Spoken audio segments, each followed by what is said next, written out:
So I am the Director of Commercial Customer Success at Kustomer. If you haven't heard of us, we are a customer communications platform. So if you talk to customers, which I hope you do, you can use software like ours to talk to customers. Also, we have AI, so that's really important to know. I would love to give you ladies a chance. Tell us who you are. Give us some fun fact about yourselves. You know, the usual fun stuff. Okay, thank you so much. I'm Caitlin Logan.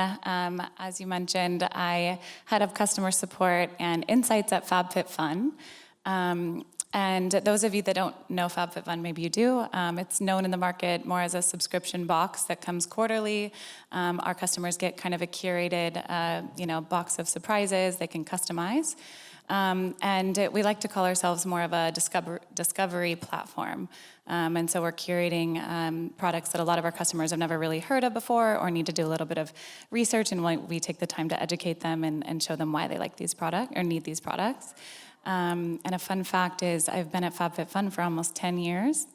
And in that time, I've gone through many chapters and a long journey of ups and downs and twists and turns. And I've visited the Philippines probably 25 times because that's where most of my staff are. Very nice. I don't know how to follow that up. That's so cool. Hi, I am Ashley Harris. I'm the Senior Customer Experience Manager at Caraway Home. I have been there now for about 1.5 years, so definitely not 10 years yet.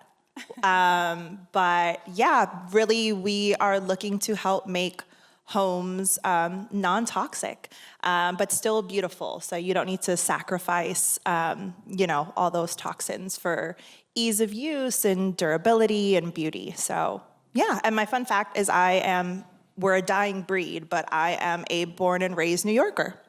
Whoa. Can I say one more fun fact, actually, is that Caraway and FabFitFun have actually partnered together, and we've showcased a Caraway pan in our subscription box before, and our customers rave about it. It's the perfect brand for what our members like because it is this non-toxic. You guys have an ethos that is kind of different in the market, so an exciting little tidbit. We have been getting so much, we were just talking about this. Our customers have been loving it, and we've been loving a lot of the marketing. So this was a very serendipitous moment. We didn't plan. Actually, we didn't.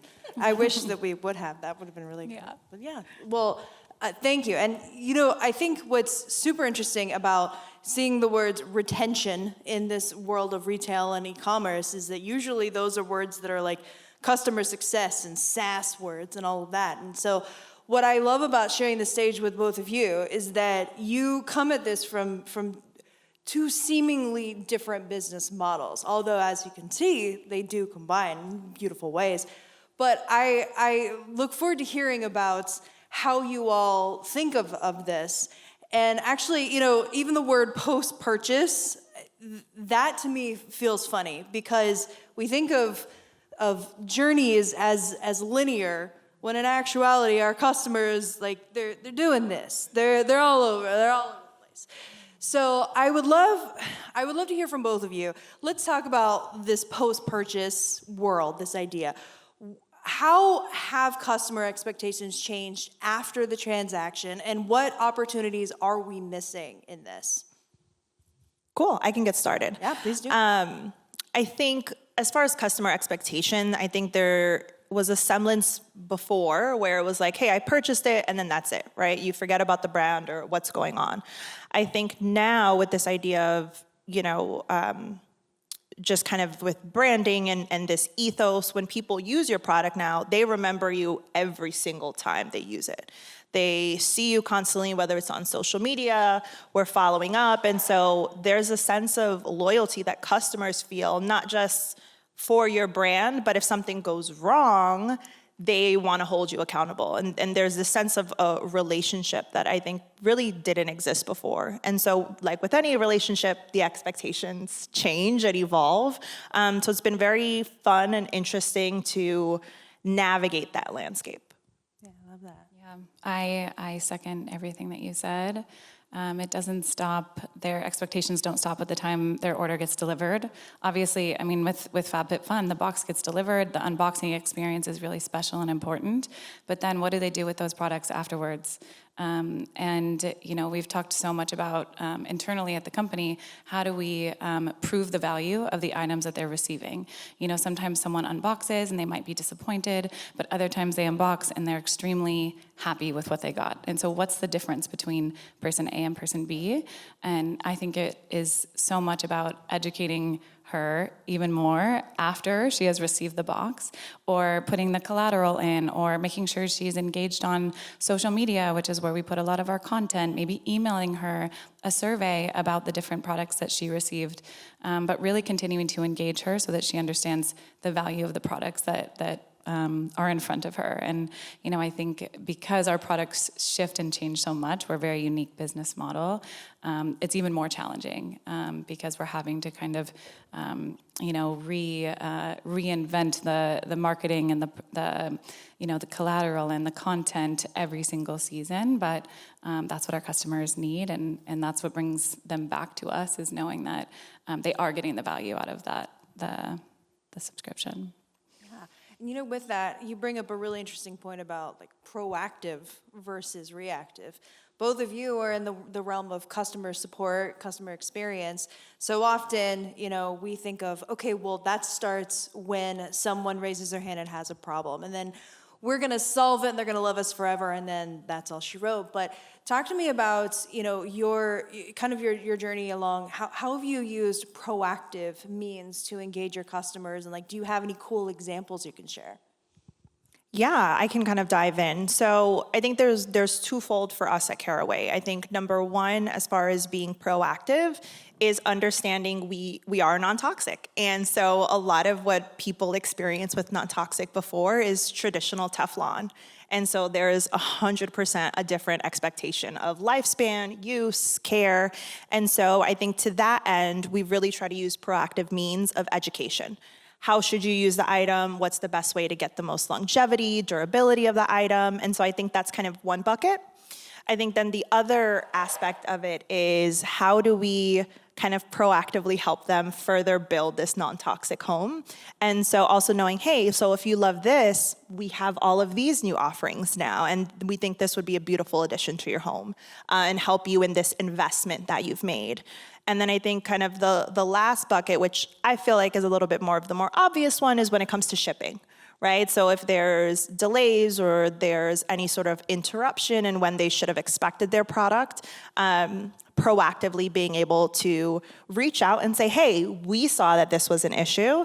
Here are some options of how we can take care of it, instead of them relying on reaching out to us. This was something that we had already agreed upon, so being able to do that, I think, is a really nice small win, and something that we're also able to leverage in an effort to be more proactive with our customers. I love that. I love that. And Caitlin, you also have some interesting things. Yeah. I'll let you go. So many good things there.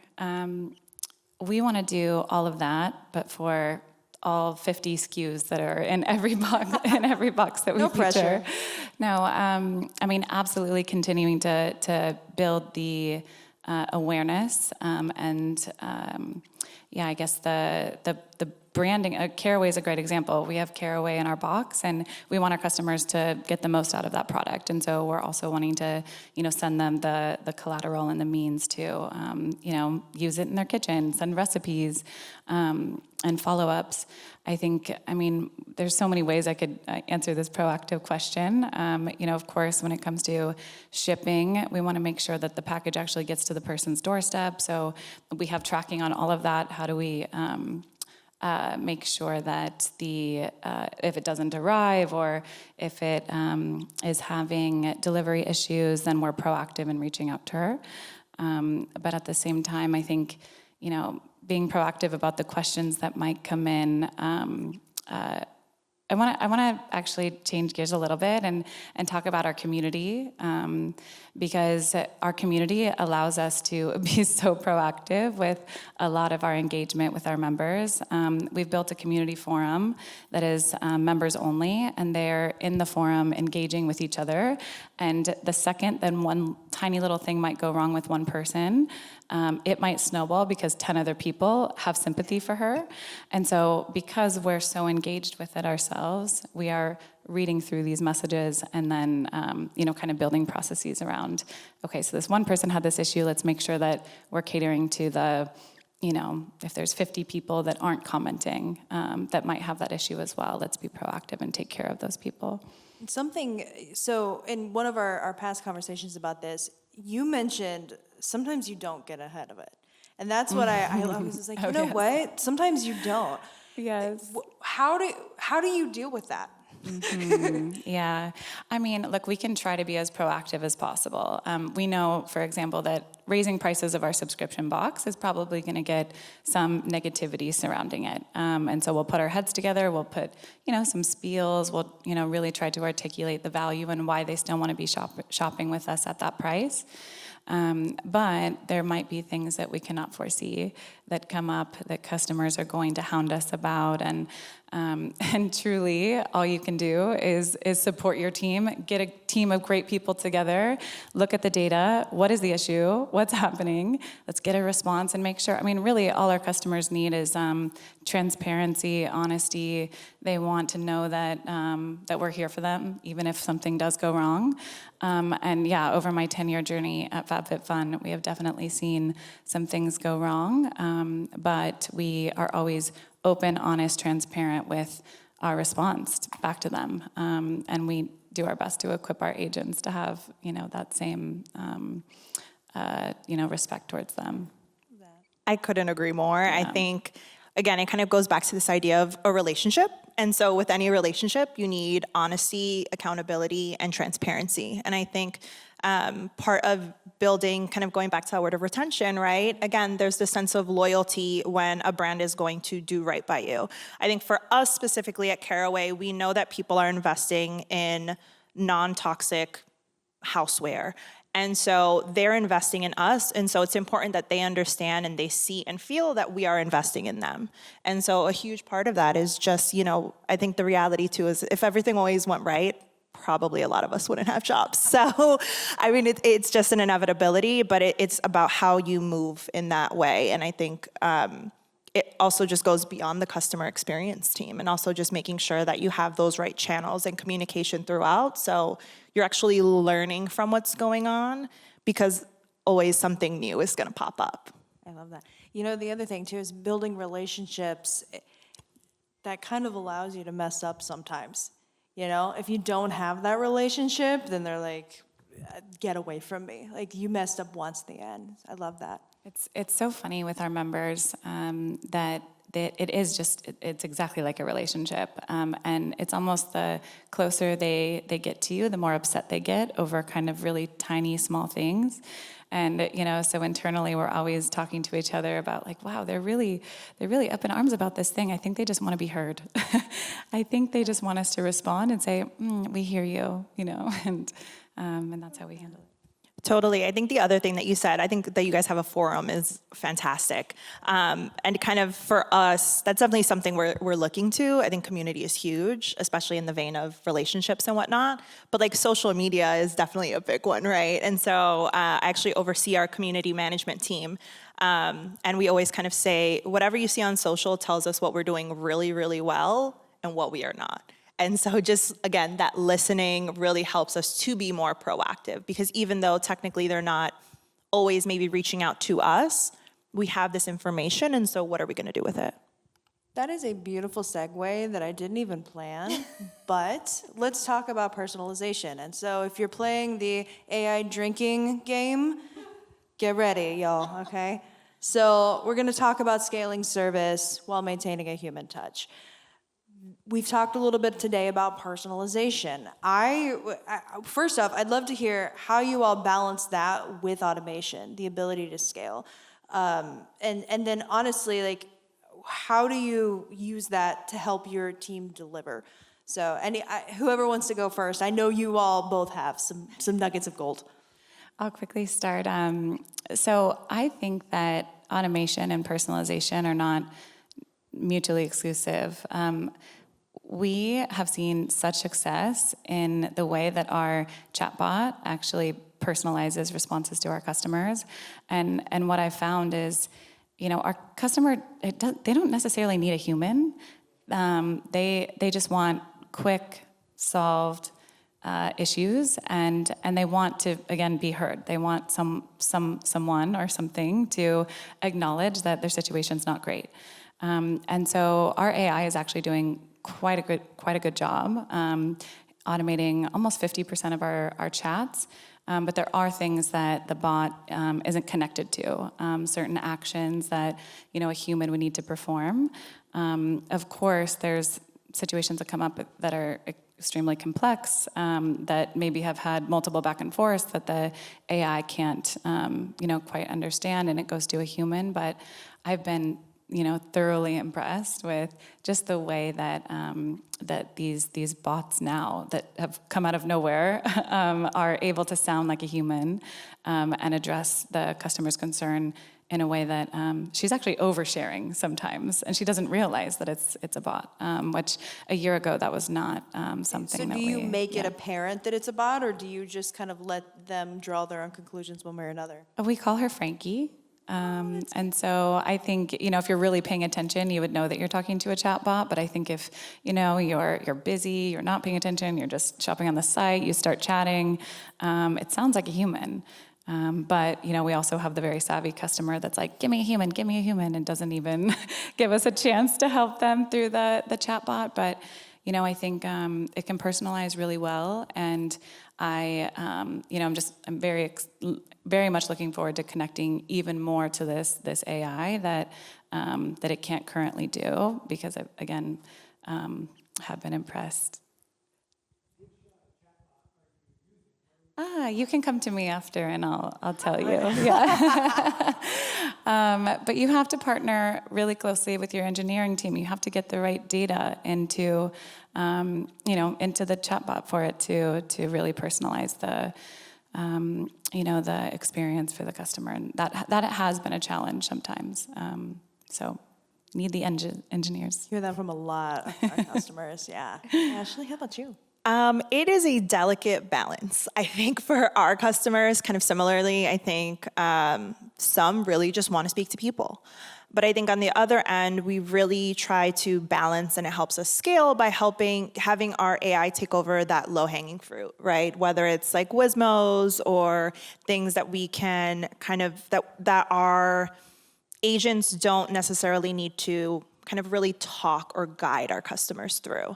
But it's amazing because it allows our agents now to really go ahead and personalize and, again, invest in this relationship with those customers that they are talking to, because they're not going to be bogged down by all these tickets that are a lot more simple and maybe requiring less mental space, for lack of a better word.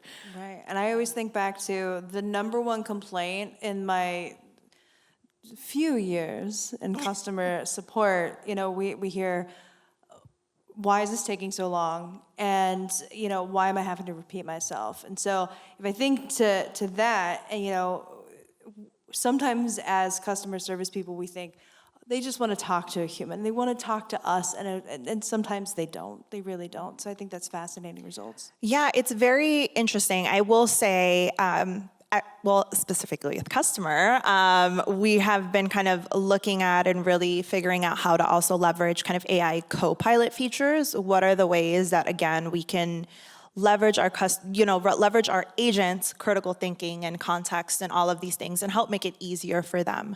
And so I think that's been a huge opportunity for us. We do partner with BPOs who are offshore. And so being able to really synthesize information, provide context, it just allows them to really prioritize, I think, again, what will take up more mental space. Because also the reality is a faster reply isn't always a better one. So we want to balance that out.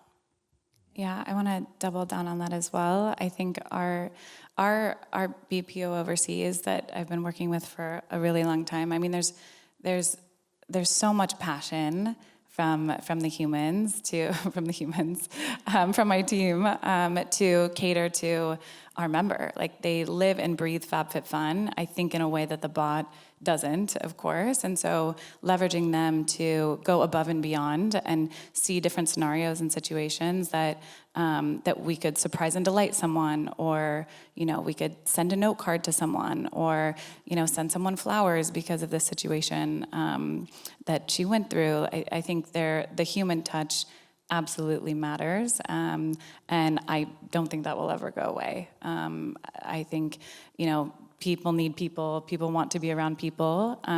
But yes, if we can make the service like quick, fast, easy, and empathetic, then that's great. And then the humans on the other side are helping us kind of develop what the right experiences are for either the bot or, you know, maybe these stellar customers that we might need to give extra attention. Agents' cognitive load so that they can go and do fun There we things go. like surprise and delight. Of course. I think too, right? Like, our agents are also going to be the ones to be able to see, okay, a customer is asking one question, but to be able to proactively answer the next question that we know that they're inevitably going to ask. And so that's just not something that we want to take away, right? Because again, you're going to get that back and forth, and we know that our customers don't want it. They want to get their answers thoroughly, you know, and who knows that best than the people who are living and breathing it every day. Absolutely. Oh, I love it. Let me check time. How am I doing on time, Sarah? Yeah. Awesome. Okay, so I want to, we have the word retention, driving retention in the title. Let's talk about retention a little bit. So retention as a revenue strategy. This makes me happy because, again, I'm on the customer success side of things, so this is what we've been chomping on about forever. I love hearing this in this context now. Talk to me about how you use customer experience, not just support, but the entire customer experience to drive revenue, to drive loyalty and retention. I think segmentation is a big one. I think thinking about how to drive revenue is just like knowing, okay, if someone's purchased our cookware before, maybe we want to guide them to a different product line that we know is adjacent and would be of interest. So that could be like food storage or airtight containers or something like that. I think also, you know, when it comes to retention with CX, we just kind of know when you have this person, there's that relationship, right? You're more likely to come back. You're more likely to remember the brand. You're more likely to remember how they feel, how you felt interacting with them. And I don't know about you guys, but anytime I'm having just a really exceptional experience, that's going to be the first brand that I think of to go back to, or I'm going to just tell all my friends. And so I think that's something that is hard, can be hard to prove out, but I promise she's not paying me to say any of this, but like with Kustomer, they have, for example, you know, a standard report that every time, you know, we're able to see what revenue is generated from our CX team if someone is purchasing after speaking with us. And so that's definitely part of the piece of the puzzle that we're trying to prove out. But again, I think we know that if you're speaking to a human, if you are getting those answers solved, if you're giving this added context and asking them, you know, what are they looking to get out of, you know, this product and help with setting expectations, we know that they're going to come back. I love that, especially if you use that metadata later. It's the one thing Exactly. to gather it, but then they're like, oh, listen to me. Like you said, Caitlin, it's just about listening. Yeah, I think CX is a marketing channel for your existing customers. Whoop, whoop, whoop, whoop. You know, we know, I mean, something that came up recently, we had done some testing and we recognized that when a customer of ours does not come in to customize her subscription box for that season, she has a much lower CSAT and a much lower retention rate. And so we, you know, put some extra effort behind how do we engage her with our customization flow to make sure that she goes in, she looks through the product, she picks what she wants, and then, you know, that starts off her cycle of, you know, higher engagement through the rest of her experience with us. And, you know, we put note cards, actually, or little note cards in the box that we had curated for her when she missed her customization. And we said, hey, we curated this cute box for you, but next time, here are the dates for when you can customize. We just did that this season, so we'll see if that actually ends up improving the retention for these, we call them auto-assigned subscribers. But that's just one example.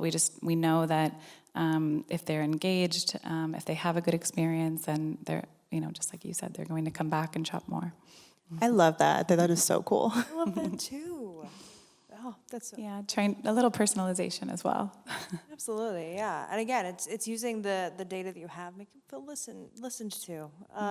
Well, that again, kind of as we wrap this up, I would love to hear, what project is your next thing to tackle, and kind of wrapping that into another thing. What's the last word that these fine folks should know? No pressure. No pressure. Mine is strategery. Well, if we're making up words, no, I'm just kidding. So I would say one big project that we're trying to figure out is how can we kind of automate or expand our post-purchase customer journey with education in a way that isn't overwhelming. Again, there's a lot of things that our customers don't realize that they will need to adjust when purchasing. Also, because of our price point, often people assume that, for example, for our ceramic cookware, that equates to, well, this should last forever, right? And these are things that we know are not true. So if we already know it, how do we share this with them in a way that isn't a deterrent, but again, builds that loyalty, builds that trust, helps set their expectations, I think, more reasonably. And yeah, just show so that they can trust us. And so that's a huge kind of project that we're undertaking and trying to revamp so that we can better engage with our customers. Trust, I love that. I hear that word not only with customers, but also with the use of AI. That element of trust is key. I love that. Wait, I'll do my word now. I would say my word to leave with would be collaboration, just because it's not something that you can do on your own. That's something that you really need to partner with and learn from other departments across the org. I love it. That's beautiful. Okay, what's next? Like 10 things. What's next for the rest of the afternoon, right? Yeah, true. I guess in the realm of AI, it's been really fun with our insights team using AI for customer interviews. And really personalizing the interview to that individual conversation. And so we've done a few tests where, we have a topic that we're curious about. Our customers are extremely engaged. We rarely have to incentivize them to give us feedback, which is amazing. And they'll get on and they'll do a live voice interview. It's recorded, but it's with a bot, and synthesizing that, understanding that information, and then pulling some of those recordings, sharing them internally to really build the customer voice across the organization has been really fun to do. We also did a trial actually where the customers were literally videoing themselves, and then the AI was kind of synthesizing the feedback and building a report and video clips for us. So it's quite amazing what some of these technologies are doing. So that's been really fun. One thing that we've been talking about internally is building you guys use Spotify, I'm sure. At the end of the year, you get your Spotify Wrapped report and the different songs that what your listening style is, what your favorite songs are. We would love to build something like that for our member, which is at the end of the year, what are your favorite brands? What are your most loved brands? What do we know about you? And what, how much you've saved at the end of the year, actually, because shopping on our platform is much cheaper, and that is where the value is. A lot of customers come to us because they, like a healthier wallet. So I would say those are a couple of things that are kind of fun that we're talking about, thinking about using for the customer experience. Brilliant. It brings it back to the value selling, which reminds them of why they have a subscription with you in the first place. Yeah. And lastly, curveball is that we are working on building our own BPO in the Philippines.